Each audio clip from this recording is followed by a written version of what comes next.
Meu nome é Elia del Milagro Mamanicama, tenho 20 anos, moro em Espinar. Minha família é muito pequena. Vivimos minha mamãe, meu avô e eu. No meu tempo livre, gosto de cantar, desenhar, dançar e conversar com meus amigos. Minha mamãe se chama Alicia. Nos seus momentos livres, ela gosta de descansar e assistir a filmes e viajar. Meu avô se chama Hermenegildo.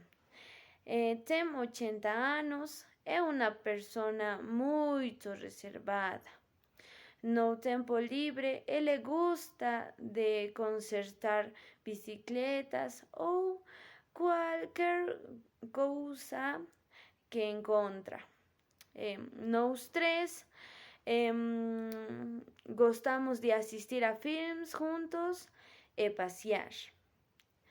Em Cusco mora parte de minha família, meus tios, meu primo.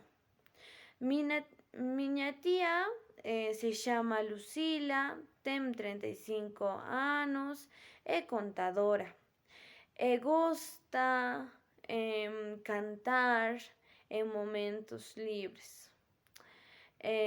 Meu tio se chama Alder, tem 37 anos, é agrônomo e gosta de assistir a filmes e passear no tempo livre. Meu primo se chama Aaron, tem 7 anos, é muito divertido. Está estudando e gosta de jogar futebol. Todos juntos gostamos de fazer chamadas de vídeo.